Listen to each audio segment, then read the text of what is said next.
Welcome to today's webinar entitled TB and Tobacco, What You Need to Know, sponsored by the Southeastern National TB Center. This is Karen Simpson, Co-Executive Director at the SNTC, and I am moderating today's webinar. It's my pleasure to introduce our speaker, Stephanie Nixon. She is a training coordinator and specialist at the Southeastern National TB Center at the University of Florida. She is a certified health ed specialist, and she's certified in public health. Before coming to SNTC, she was the training coordinator for the Swanee River Area Health Education Center, where she provided trainings on the effects of tobacco and cessation counseling techniques for healthcare providers and students. She is a certified tobacco treatment specialist, and she continues to help tobacco users quit their nicotine addiction through in-person counseling groups. Stephanie, there doesn't seem to be a lot of research or priority given to tobacco use in our TB patients. Yet there exists an opportunity for healthcare workers to make an impact and improve their patients' overall health. Please tell us why SNTC is taking on this subject and providing this series of webinars. Okay, can you hear me? Loud and clear. Okay, perfect. So SNTC distributed a survey last year just so we could evaluate the tobacco cessation education and counseling practices among our TB healthcare providers. So what we found was that they're not meeting CDC best practice standards for this type of education and counseling, but the good news is that they did see it as relevant to their job. And we also asked questions about what are their barriers to providing tobacco cessation education counseling, and we found lack of provider resources, lack of patient resources, lack of time. Those were things that we saw consistently through that evaluation. And we also saw that a majority weren't trained in providing this type of counseling, but a majority did want that training. So we decided to create a webinar series regarding tobacco cessation counseling and education for TB healthcare providers.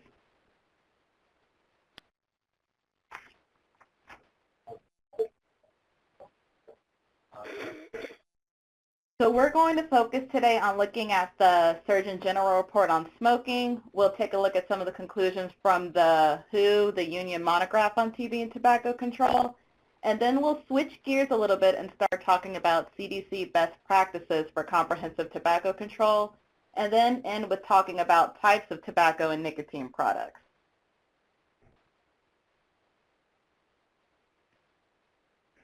So looking a little bit at TB epidemiology, which most people are pretty familiar with, in 2015 we saw that 10.4 million people were ill from TB, and that 1.4 million people died from TB. We also saw 60% of our TB cases worldwide occurred in 6 countries, and those were China, India, Indonesia, Nigeria, Pakistan, and South Africa. So now looking a little bit at the U.S., we saw about 9,500 people fell ill from TB in 2015. Almost 500 died from TB. And then the U.S. saw its first increase in cases in over 20 years. Now, although that number of cases in the U.S. did go up, the TB incident rate still remained relatively stable. So now we're taking a look at the TB disparities that we see. And for all of these comparisons, we're comparing the rates to white non-Hispanic people.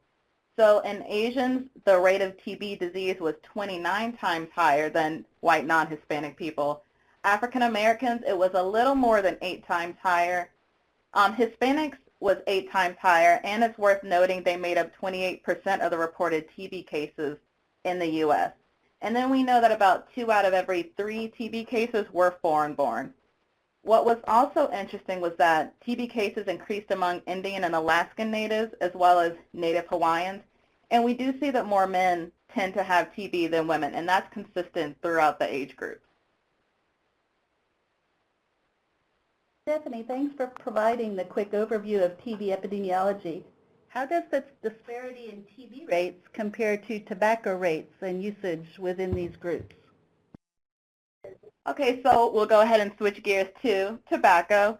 So tobacco is the #1 cause of preventable death and disease in the United States, We know about 1 in 5 deaths are due to a tobacco-related illness, and that's a good amount of people.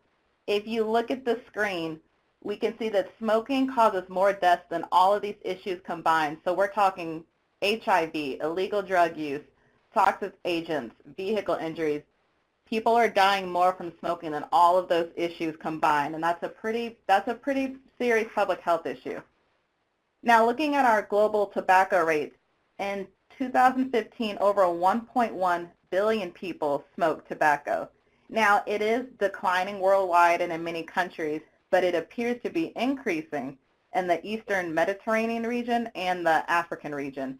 And that's particularly concerning because we haven't seen high rates in Africa compared to other places that almost like they had a protective effect, but those rates are starting to increase, particularly in that southern portion that you see, as well as that western portion. So now looking at some of our tobacco rates in the U.S., you can look at this and see the Midwest and the South have the highest prevalence of cigarette smoking in the U.S. And people in these regions also tend to use multiple types of products. So they're not just smoking cigarettes, so they're not just smoking cigars or using dip or chew. They're using these together, so they might smoke cigarettes and they also use dip or chew in locations where they're not able to smoke. So they're getting more nicotine, they're getting more of the cancer-causing chemicals than if they were just using one of these products alone. Now, our top 10 states, West Virginia has the highest tobacco prevalence rate, and they also have the second highest rate in premature death. Kentucky is number 2, number 3 is Arkansas, number 4 is Tennessee, number 5 is Louisiana, 6 is Mississippi, 7 is Indiana, 8 is South Carolina, 9 is Michigan, and 10 is Oklahoma. And you can see on the graph, a lot of those are in our southern and Midwest states. And then, especially in our area, the health of people living in rural areas is impacted by tobacco use, probably a little bit more than those living in our urban or metropolitan area. And that's usually because of the socioeconomic factors we see, culture, policies, and lack of proper health care. Stephanie, it seems many of these groups impacted by tobacco use coincide with groups that we see in our TB clinics. Those risk factors you mentioned apply to both TB and tobacco use. Who else is impacted by tobacco use? So you can see on this slide the same groups that we tend to see impacted by TB, they are also impacted by tobacco. So 50 to 70% of people infected with HIV are current smokers. Among our homeless groups, we're seeing 68 to 80% of homeless adults are using some type of tobacco. And that sounds counterintuitive because you would think they're homeless, they most likely don't have any form of income, how could they possibly be smoking? But when you have an addiction like this, you will figure it out, whether you are gathering enough money to go buy it yourself, you are getting one from somebody you know, or I've personally seen people picking up cigarette butts and trying to get their nicotine fixed that way. And then you can also see how tobacco use correlates with smoking. So we know that smokers tend to use alcohol more than non-smokers. So looking at the rates for current alcohol use in the past month, about 65% of smokers reported using alcohol in the past month compared to 48% of non-smokers. And then you can also see the same trend follows with binge drinking and heavy drinking. Now, this should look familiar to you because they are the exact same groups we talked about in terms of TB disparities. Again, like I said, those being affected by TB disparities are also being affected by tobacco disparities as well. So among Asians, we tend to see a high smoking prevalence among Cambodian, Chinese, Korean, and Vietnamese men. For African Americans, they're most likely to be exposed to secondhand smoke. And they're also more likely to initiate smoking at a later age compared to whites. Now, the good news is that there is a higher percentage of African Americans who want to quit compared to other racial ethnic groups. For Hispanics, there is a higher prevalence of cigarette smoking among Hispanics that are born in the United States versus those who were foreign-born. Their desire to quit is amongst the lowest, so that's important to consider when you're talking to your patients. And then because they tend to have a lower health insurance coverage, they have less access to health care, it makes it less likely that they will be advised by any type of healthcare provider to quit smoking or even to get access to some of these cessation treatments. And again, it's worth noting far more males than females smoked. Thanks for covering some background epi for us. Can you tell us about the Surgeon General's report on TB and tobacco and its implications for our participants today? So the Surgeon General's report came out in 2014. That was around the time I just started working at SNTC. And what was funny was that was the first report that included scientific research on the effects of tobacco use in tuberculosis. They had not included that section in years prior. So the Surgeon General's report, the way this was structured, they had 75 experts selected to write their initial chapters, and then that was reviewed by over 100 peer reviewers. Then it was sent to over 20 scientists who examined it for academic integrity. So this was a pretty in-depth literature review. They used a 4-level hierarchy to classify the strength of causal inference, and the 4 levels that the wording that they use is what you see throughout the report. So what you'll see even throughout this presentation, number 1, the wording that they use is evidence is sufficient to infer a causal relationship. Number 2, evidence is suggestive but not sufficient to infer a causal relationship. Number 3, evidence is inadequate to infer the presence or absence of a causal relationship. And that particular category encompasses evidence that's sparse, it's of poor quality, or it's conflicting. And then number 4 is evidence is suggestive of no causal relationship. So that's what you see throughout the report. And as I go through some of the things that pertain to TB, that's the wording that you're going to see throughout. So jumping right into it, so TB and tobacco, here's what we know. We know that the evidence is sufficient to infer a causal relationship between smoking and an increased risk of TB disease. We know that evidence is sufficient to infer a causal relationship between smoking and mortality due to TB, and evidence is suggestive of a causal relationship between smoking and a risk of recurrent TB disease. And I want to note that they are saying smoking, that is referring to actually lighting up a tobacco product and smoking, so we're not considering smokeless tobacco in this. Now here's what we don't know. The evidence is inadequate to infer presence or absence of a relationship between active smoking and risk of TB infection. The same holds true for exposure of secondhand smoke and risk of TB infection. And again, exposure of secondhand smoke to risk of TB disease. So this is not saying that there is no relationship. It's just saying we don't have the evidence yet, or it's not strong enough to be able to really come up with a relationship between these two. So the Surgeon General's report really does cover pretty much every health condition you can think of. So I teased out the ones that are most relevant to tuberculosis. I have some of those sections in the resources pod below. If you are interested in downloading the entire Surgeon General report, that was unfortunately too big to download, but you can go to the CDC website and you can download that, or you can order it if you really wanted a hard copy. So taking a look at TB, tobacco, and the immune system. So we know that tobacco smoke does have effects on our inflammatory process in our body. And in order to really protect our bodies from TB, that's dependent on our innate and our adaptive immune response. So just to give a little background, there are 2 categories of our immune system. We have our innate immunity, and that's our first defense against invaders. It's a nonspecific defense mechanism, and that starts working immediately or maybe a couple hours after an antigen appears in our body. So we also have adaptive immunity, and that's our antigen-specific response. Now that's a lot more complex than innate immunity, and it does include a memory of sorts that makes future responses against a specific antigen more efficient. And we know our tobacco smoke is negatively affecting that innate and adaptive immune process. So that's increasing our risk for infections such as TB. That's probably the take-home message from this. So cigarette smoking, as we just said, it decreases those innate antibacterial defense proteins. It's impairing the ability of macrophages to undergo phagocytosis, and that's simply meaning they can't engulf and kill the cellular pathogens that are coming into your body. And then it also compromises mucociliary clearance, and that's just a fancy way of saying it can't get out the stuff that's coming into your body that shouldn't be there.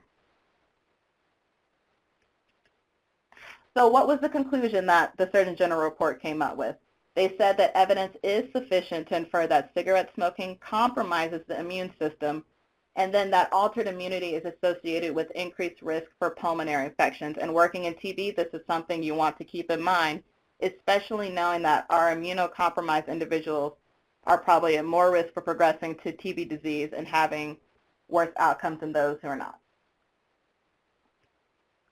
So they also did a section on diabetes, and I'm not focusing so much on the link between TB and diabetes because I think that's still pretty well established. So I'm focusing more on now the tobacco and diabetes and that link. So the conclusion was that evidence is sufficient to infer that cigarette smoking is a cause of diabetes, and your risk of developing diabetes is 30 to 40% higher for active smokers than non-smokers. And we also know there's a positive dose-response relationship. So the more you're smoking, the more you're at risk for developing diabetes.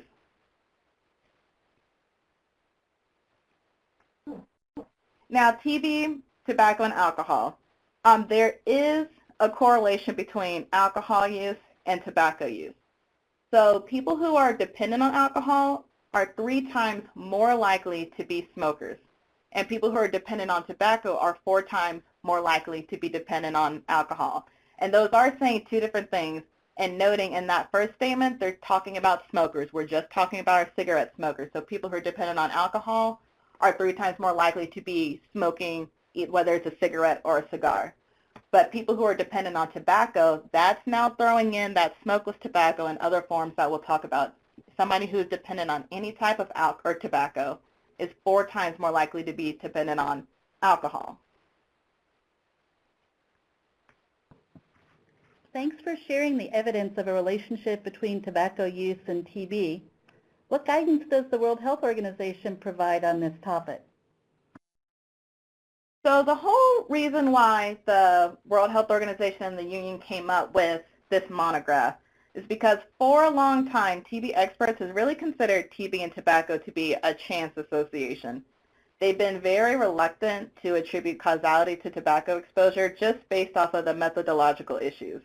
So the whole point of this was to do a systematic review of existing studies and then look at the strength and the quality of evidence to really decide what is the association between exposure to tobacco smoke and then various outcomes of TB.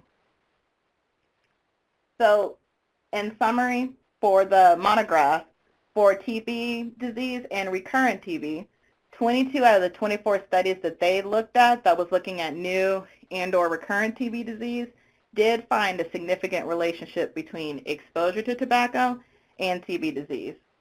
In regards to TB mortality, all of the mortality studies that they looked at found significant relationships with tobacco use. And then one of the 2 studies that they examined that looked at death after treatment found a significant association for men. So now looking at TB infection, all of the studies again showed some effect of tobacco exposure on the risk of infection. And then they did specifically note that of the studies that were considered to have the best measure for assessing infection, 4 found effects for exposure to active smoking with higher odds ratios for longer duration or higher consumption. So essentially, you've been smoking for a long period of time, or you smoke a lot when you do smoke. And they go over potential confounders. Not surprising, alcohol's on this list. They did go over some of the research related to the association between TB, tobacco, and alcohol, and I'm not going into all of those studies that they review, but they concluded that there is still a real effect of tobacco on TB, and that is independent of alcohol use. They also discussed poverty and concluded that tobacco is not simply a marker of poverty and that it is still an independent risk factor. And then looking at gender or sex, they discussed that the studies found a stronger relationship between exposure to tobacco and TB outcome among men. And as I'm going through all this, keep in mind what we talked about when we looked at the TB disparities and the tobacco disparities, because you'll start seeing the correlations throughout, such as the fact that we know TB is higher in men, we know men are smoking a lot. So their conclusions and their wording that they use is different than the CDC. They did say passive or active exposure to tobacco smoke is significantly associated with TB infection and TB disease, and that active smoking is significantly associated with recurrent TB and TB mortality. And again, notice that active exposure is referring to the person doing the smoking, and passive exposure is what we classify as that secondhand smoke. You're not the one smoking, but you're still getting some of those effects.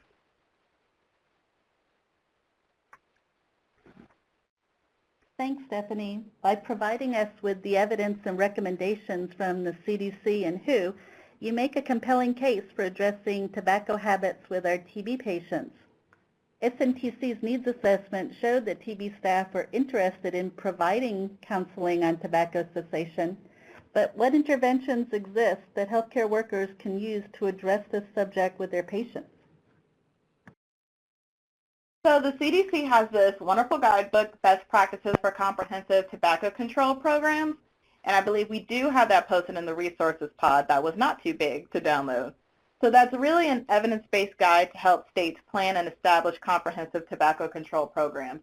Now, I went through that, and what I did was tease out the things that you can do on an individual level to really integrate tobacco into your program and when you're talking to patients. So the CDC recommended community interventions. They recommend eliminating exposure to secondhand smoke. Again, we saw some of those links between secondhand smoke and TB. Preventing initiation among youth and young adults. So about 9 out of 10 smokers in the U.S. start smoking by the time they're 18 years old. When I counsel people, I would say I usually hear people saying they started smoking around 11 or 13. That's before they're even allowed to go and smoke. But it's usually they had a family member who's smoking, they thought it was cool, they wanted to pick it up, and by the time they hit 18, they're already addicted to that tobacco product.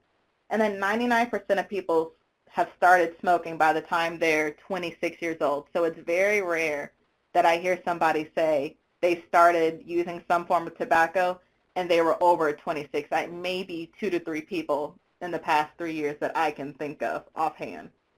So it's important to make sure we're preventing people from using tobacco in the first place, and then we're not going to see some of these issues we start seeing long term.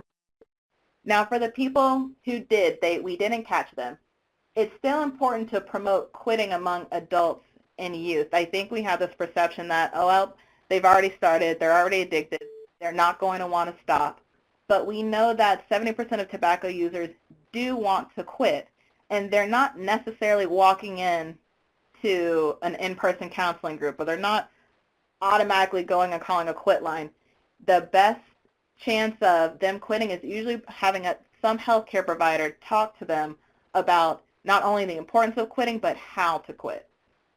And then identifying and eliminating tobacco-related disparities among population groups. So again, thinking back to those disparity slides, those are the groups that are affected by tobacco, and we really need to try targeting them to reduce their use.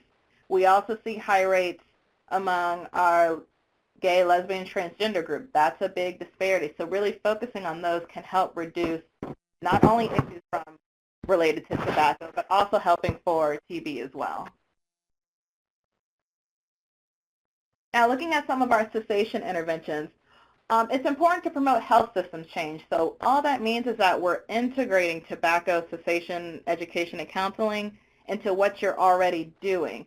So I don't want you to see this as something else you have to do. You already are trying to manage TB, and now they're throwing one more thing my way. That's not what it should be. It should be working together with what you're doing. It should be integrated into your system, because by helping treat tobacco, you will also help to treat the TB. They will have better outcomes if you're trying to get a handle on that tobacco use. And then again, encouraging and helping tobacco users to quit. I hear it too often, and I've experienced it. A healthcare provider asks you if you smoke or if you use tobacco. If you say no, they mark it down and they keep asking you this series of questions they have to get through. If you say yes, they might tell you, okay, you need to quit, and then keep going through the series of questions. And that's not helpful. You have to encourage them to quit, but also help them to quit. Sometimes it's not enough to just tell them they should quit if you're not telling them how. And it's helpful to give a quit line number that is a start, but they have the relationship with you. And you providing some of that counseling really can make an impact. And especially with TB, for those who are going out in the field, they're doing DOT, you see these people for 6 to 9 months. That's a long time to try to start integrating some of that tobacco cessation counseling. So you're the perfect group to really start doing some of this. During your presentation, Stephanie, you've spoken of different tobacco products. Will you provide us with an overview of these and their effects? Hookah use and vaping seems to be popular these days. Can you describe those too? So we're definitely going to talk about hookah and vaping because I think that's important that everybody is on the same page in terms of knowing what it is and how does that end up affecting your patients. So going to a little bit about tobacco. So number one, when we talk about tobacco, we think about a cigarette. You might think about a cigar. You're forgetting that it is a crop. It is a plant. And those same areas that tend to have high tobacco prevalence rates, those are our tobacco states. That's where we're growing it. So nicotine is the addictive substance that keeps people hooked on these products, and that's naturally found in the leaf. It is absorbed easily through the skin, but it is not naturally absorbed very well through our oral membranes. It has thousands of chemicals, 70 known to cause cancer, and it's important to realize how these chemicals got there because that's a question I always had. Now, with any type of plant, you are putting in chemicals. You're putting in pesticides. We don't want our crop to get ruined by pests. Now, with our tomatoes, our greens, they end up washing those, and we wash those. With tobacco plants, you put the pesticides on, and you're hanging them up to dry. You're not washing off those pesticides. And now, like I said, because our bodies aren't naturally designed to take in tobacco through our mouths, tobacco companies have to add in a lot of those chemicals to change the pH of our mouth. So we're essentially taking in more nicotine, which gets us more addicted to their product, which gives them a customer essentially for life. So that's what's going on with tobacco. Now, tobacco is a two-part addiction. It is a physical addiction, which I think we talk a lot about, but it's also a psychological addiction. So when you talk about treating your patients, it's not enough to give them a patch or give them a lozenge and say, just use this, and that'll take care of it. There are too many people that say that they did that and it didn't work. And that's because you only treated the physical addiction. There's a psychological addiction. It's very wrapped up in our behaviors and our norms and our routine and what we do. So you have to talk with your patients about how do they change what they're doing on a day-to-day basis. How do they deal with their triggers? How are they going to deal with stress? You have to address both of these issues in order to really have your best success for quitting. And that's why we know using some form of nicotine replacement therapy in addition to counseling gives you your best chance for quitting because it's attacking that addiction from both angles. So we talked a little about secondhand smoke as it relates to TB, but what's going on with secondhand smoke? So it's the third leading cause of preventable death and disease in the U.S. It has over 4,000 chemicals, again, 70 known to cause cancer. You are still getting carbon monoxide exposure because, again, we're talking about TB. It affects your lung function. And then, oddly enough, there is a negative effect on pets. They have the same systems that we do. They can get COPD. They can get nasal cancers. They can get oral cancers. They can have skin issues. And I mention that to say when you're talking to your patients about quitting, that might be the one thing that tips the scale in your favor to get them to consider quitting. I've talked to too many people who, when I tell them, well, it could affect your kids or it could affect your health, they know that. They've heard that. We've kind of beat a dead horse with that message. But when I tell them, okay, but the dog could get affected too, or the cat or the bird, then their eyes light up. Then they get a little bit more concerned and decide maybe they should consider quitting. It is dangerous to adults and children, and the only way to fully protect non-smokers is to eliminate smoking in the homes, your work sites, and your public places. And then it's worth noting, separating smokers from non-smokers or opening a window or using an air filter, that's not preventing people from breathing in secondhand smoke. They are still getting all of these chemicals. And we see people with lower incomes, with lower education, they're less likely to be covered by some of those smoke-free laws in our work sites and our restaurants and bars. And that's where we see a lot of that secondhand smoke exposure. Now, during 2011 and 2012, I started mentioning this earlier, African Americans are more likely to be exposed to secondhand smoke. About half of African Americans that are non-smokers are being exposed to secondhand smoke. That's a huge amount. About 24% of Mexican American non-smokers are exposed to secondhand smoke.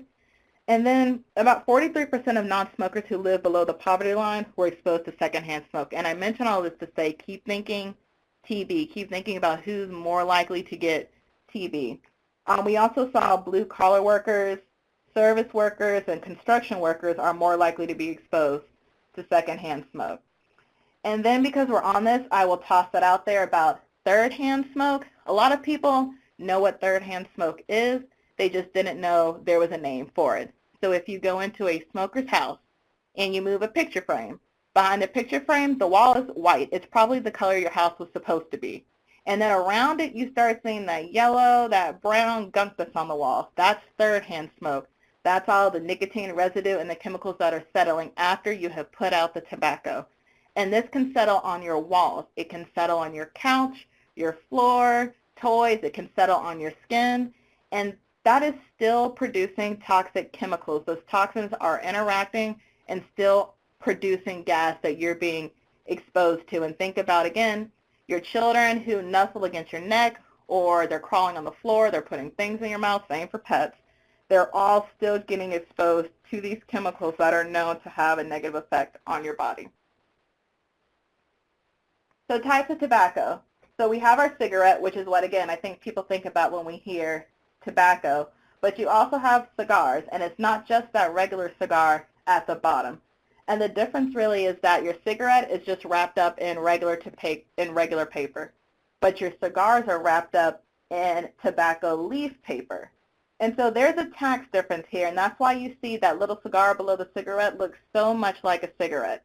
Our cigarettes are taxed at a much higher rate than our cigars. So if you go into any store, if you go into a convenience store or a gas station, the prices for cigarettes are pretty high. But if you look at the cigars, like the Black & Milds, those are pretty cheap, and they can be sold in a packet or one or two. And you can also put flavors in those. So that's where you see the grape or the green apple, those fun flavors that we know do not appeal to adults. They appeal to youth. And so that's how people are starting to get around these laws, and tobacco companies are just starting to make products that look like cigarettes, but they're really classified as cigars. And also know that cigars is producing more carbon monoxide than cigarettes. So if you have a patient saying, well, I smoke 5 cigars a day compared to cigarettes, you need to know they're getting a lot more carbon monoxide and a lot more chemicals from that cigar than they would be getting from a cigarette. And we're seeing that the use of little cigars and the cigarillos are increasing. Again, they're cheaper. You can put flavors in them. For people who are income restricted, think homeless people, think youth, those are the ones that they can afford. The cigarillo is just a short, narrow cigar. It usually doesn't have a filter, and we see more males than females are using any type of cigar. So about 7.5% of African American adults use cigars, and 6.7% of American Indian or Alaskan Native adults use cigars. So hookah. When I first started grad school, I had somebody tell me they were going to go do hookah, and they told me it was tobacco-flavored smoke, or they was blueberry-flavored smoke, and that didn't seem quite right to me, and so I didn't end up going to do it. Then I'm glad I didn't, because if you take nothing away from this, hookah is still tobacco. It is a water pipe that is used to smoke tobacco. I know some of my older people are like, well, didn't we use that to smoke other stuff? And you did. It's also known as nargile, shisha, hubble bubble. They can vary in size, shape, and style. If you've ever been into a tobacco shop or a hookah bar, they're pretty. They're actually very pretty. They look like great decoration. So hookah is typically done in groups, and people pass around a mouthpiece to share and smoke. Now, you could have your own mouthpiece, or some places have plastic mouthpieces, but they're not always washing those. So think contact investigation. People can spend hours in a hookah lounge. They're not usually well ventilated. People are sharing a mouthpiece. That should start screaming TB. So people who use hookah to smoke tobacco have the same health risks to smokers and others exposed to smoke. You're burning a charcoal at the top, so that's producing carbon monoxide. It's producing cancer-causing chemicals. And people fill the bottom of that hookah with water, though you can also put it with milk. You can put it with orange juice. You can put it with wine, whatever liquid, you can put it in that bowl. And people think that that filters out the chemicals, but it's not filtering anything. That whole process is only designed to cool that tobacco smoke and turn it into a vapor so that it's pleasurable to you, the user. And then we see that babies born to people who use hookah are at an increased risk for respiratory disease. Now, the way this because of the way this is used, because you're spending so much time in these hookah lounges, users may absorb more of the toxic substances that we find in cigarette smoke than cigarette smokers absorb. So a 1-hour session usually involves 200 puffs versus about 20 puffs for a cigarette. And then the amount of smoke that you inhale is about 90,000 milliliters compared to 500 to 600 milliliters for cigarettes. And they've done studies to look at the carbon monoxide levels of people who've even gone into the hookah lounge. They did not smoke at all, and their carbon monoxide levels were at the range of a heavy smoker, and they didn't even touch any of the tobacco. That's just how much carbon monoxide you will find in some of these places.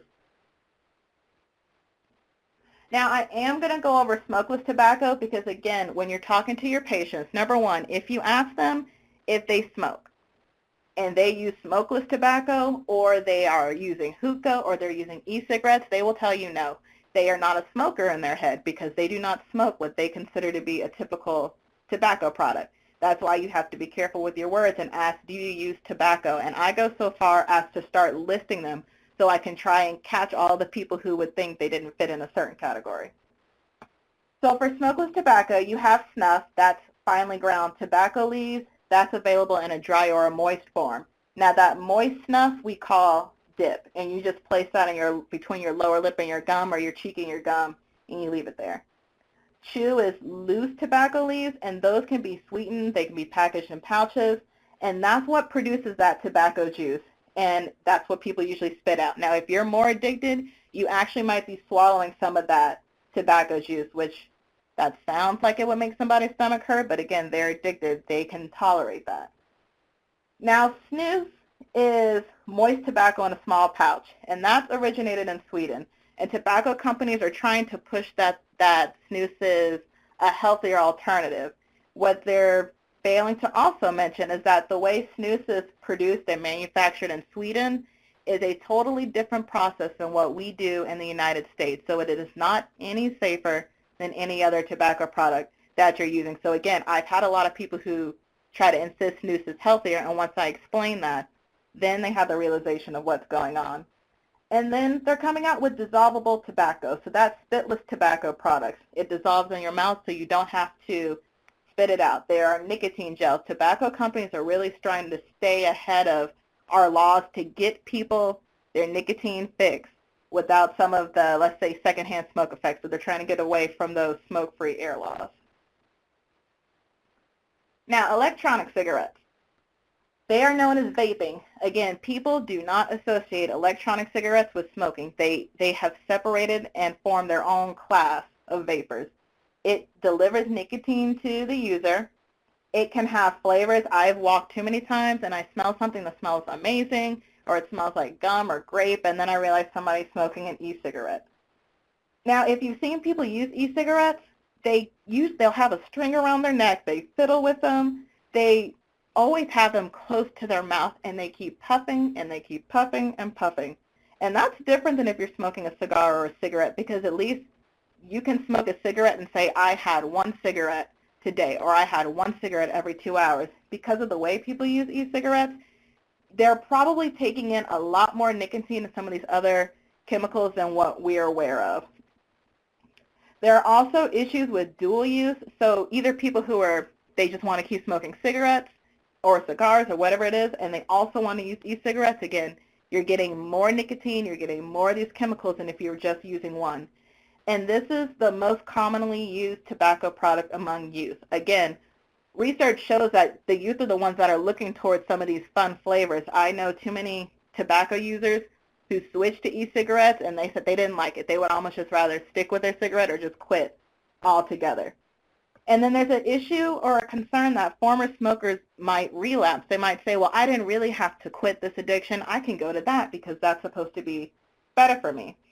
And I just want everybody to keep in mind that the e-cigarette aerosol is not harmless water vapor. Again, just like that hookah, it's not harmless. And the FDA is supposed to start regulating these products, and the e-cigarette makers actually had until June 30th of this year to register their product, but as of yesterday, that just got pushed back 3 months, and I think they're really trying to fight it because they're saying that's having to register and prove what's in their product is going to negatively affect them or put them out of business. So I'm hoping that this sheds some light on the evidence regarding TB and tobacco. We can see that they are related, and you're in a great position to really start talking more to your patients about their tobacco use. And I think given our information that we currently have available, it's a conversation that we really need to start having, just as we do about other comorbidity issues. And if you're in the field, again, doing DOT, you're seeing your patients for a long amount of time. You don't have to feel pressure to, I've got to throw all the information I can at them right now. You've got time to really space it out and talk to them. And even healthcare workers who you're not seeing your patients as often, you still have tools and strategies that you can use to really make a difference in your patient. Because again, the end goal is that we treat their TB, but they are not just a person with TB. They do have other issues. So why not go ahead and treat some of those other issues that could be affecting their completion of their treatment for TB. So we do have the other 4 webinars that are scheduled. The June 6th, the Clinical Practice Guidelines, that's really going to start going into how do you counsel somebody who is a former smoker? How do you counsel somebody who has never smoked before? Or how do you counsel somebody who is a smoker but they have no desire to quit? There are strategies for different scenarios that you are going to encounter, and each one has been scientifically proven to be effective. That July 11th webinar is going to start going into the counseling skills and assessment for dependence. So that's going to be the big one about how do I talk to my patient about tobacco. I feel like this can be a monster of a topic where you don't know where to start, so all you end up doing is saying you should really quit smoking, and then you just leave it there. So that's really going to dive into what you can do to help your patient. Pharmacotherapy is an important one. That's going to go over all of the nicotine replacement therapy, the non-nicotine replacement therapy, and that's going to talk about appropriate dosing, the effects that it could have, are there any interactions with your TB meds, things like that. And then that last one is focusing on tobacco dependence in special populations, because again, we started touching on some of that today, but that really dives a little bit deeper into those special populations. And again, those special populations are the same ones that are really disproportionately affected by TB as well. So on that note, we can take questions. Thanks so much, Stephanie. We have a few questions that have come in through the chat box. And if anyone else has questions they want to ask of Stephanie, please go ahead and enter those now in our chat box. And I'm going to try to catch up on some that have come in while you were speaking. So 2 of these relate to some of the tobacco products you talked about. The first question is there any advantage to a filter on, say, a cigarette or some of those other tobacco products? So there is no advantage to a filter. That was just a marketing strategy by tobacco companies to make you feel like something is being filtered out. They've done studies on that. Number one, when people hold the tobacco product, they're usually covering up the filter anyway, so what could get filtered out isn't getting filtered out. But they've seen that it really makes no difference. It's just a strategy to make you feel like you're taking in less chemicals, but you really aren't. And what's the difference between the, I don't know if I'm pronouncing it correctly, snus and snuff? So snus is the only real difference because they both end up being in those pouches, or they can be. Snus is just about the way that it is manufactured. But again, that's if you were getting snus from Sweden, because the manufacturing process is different to get out some of those chemicals. But here in the United States, there's pretty much no difference. Thanks, Stephanie. And here's a few other questions. Is there any research on progression from TB infection to active disease being higher in those who use tobacco? Okay, so according to the Surgeon General's report, there were a few studies that present evidence of an association between smoking and the risk for progressing to active disease. They saw more of the longer-term studies were more likely to include TB cases from relapse and TB cases from developing from infection. So overall, the evidence says that there is an increased risk from progressing from infection to active disease, and the World Health Organization had similar findings. But what both studies still conclude is that we really need more high-quality cohort and case control studies to investigate transition from disease to infection and to specifically tease out, are you relapsing because you failed your treatment, or are you progressing to active disease because you had infection? So we really need to do more research about that. Thanks. Do patients with active TB need to be treated longer? And that's if they are using some form of tobacco? If they're sorry, Stephanie, if they're also a smoker. So they have active TB disease and they're a smoker. Would that impact their length of treatment? That's a very good question, and because I'm not a doctor for TB, I don't know if I am the most qualified to answer that. I know just based on the research I was seeing, I don't know if I saw anything like that, but that might be a question for one of our doctors on the line. Dr. Haley, if you're on and can weigh in on this question, can you hit #6? Hey, can you hear me? Thanks, Connie. Yes. Hey, great. Stephanie, that was fabulous. What a great presentation, and I think everybody's had super questions for you. Excuse me. So anecdotally, we've definitely had patients who were a little slower to respond to their therapy because they had heavy burden disease and continued to smoke. And so there's not a lot of evidence that says that that all patients who smoke need to have extended therapy, but it's possible that patients who have a lot of TB disease and are also smokers may be prolonged positive cultures, sputum cultures, and may require extension of their therapy because they are slow to respond.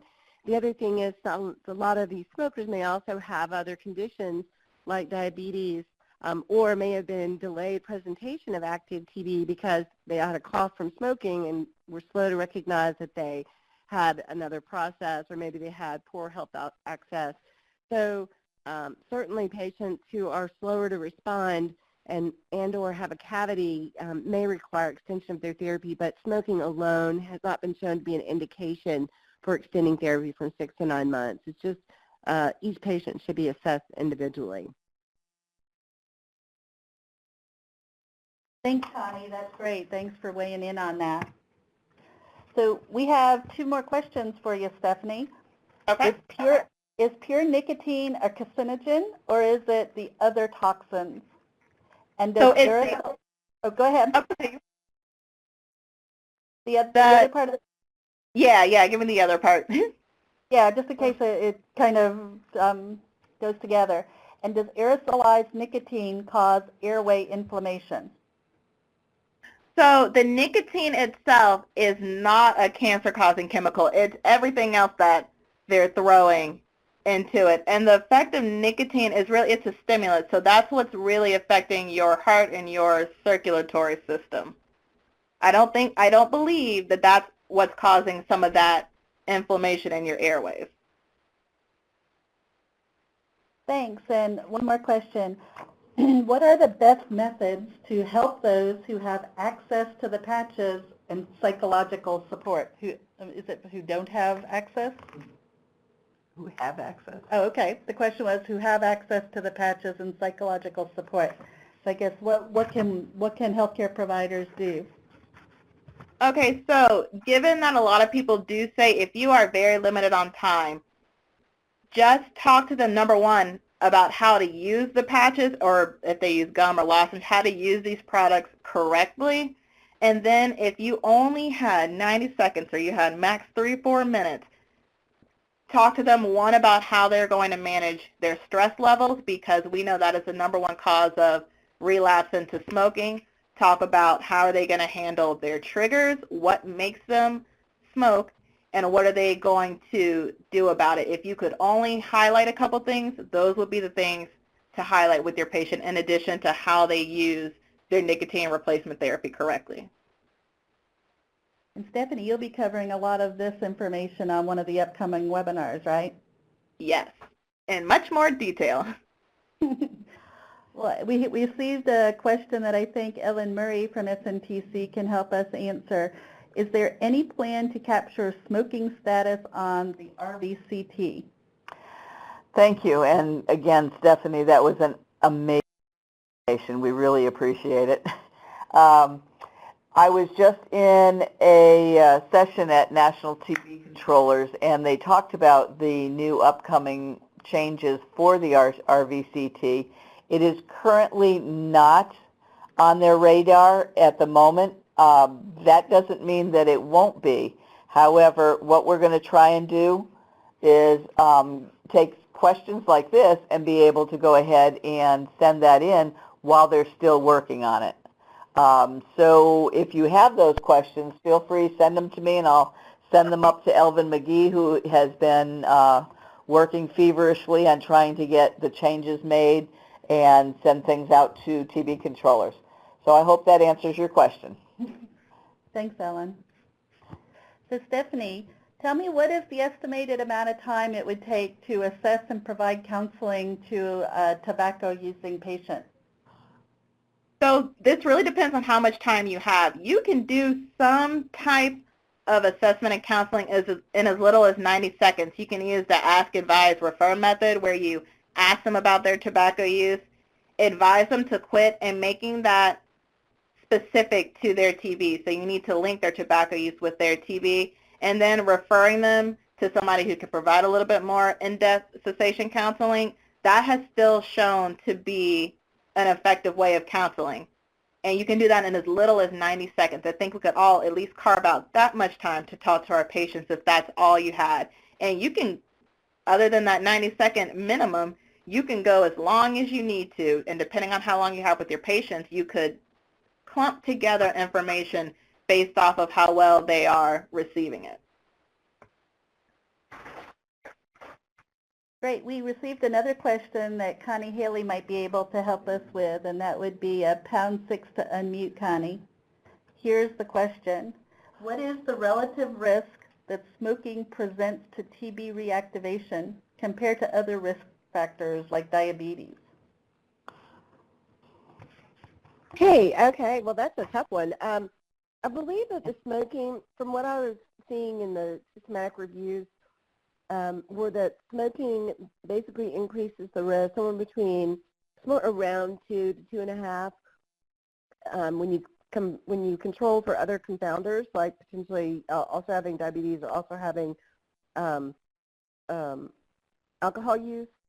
Can you hear me? Yes, I can hear you, Connie. Oh, okay, sorry. I just want to make sure I was on off mute. So it's diabetes might be a little bit stronger, but again, the evidence is really increasing for tobacco, and so they're about at least 2 times higher compared to like non-smokers or non-diabetes. When you combine someone who smokes and has diabetes, I think that would just potentiate your risk for getting TB disease and having poor outcomes with TB disease, such as increased relapse. They both affect the immune system. Thanks, Connie. I have another question for you. What about new drugs such as varenicline and active TB treatment?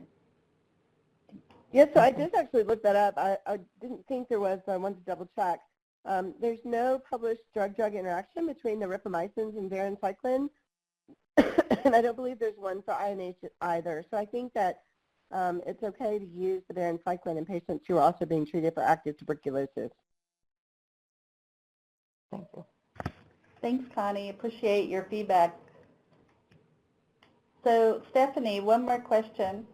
What tools are available to assist healthcare workers in counseling patients with their quit efforts? And are these some of the things you're going to be talking about in an upcoming webinar?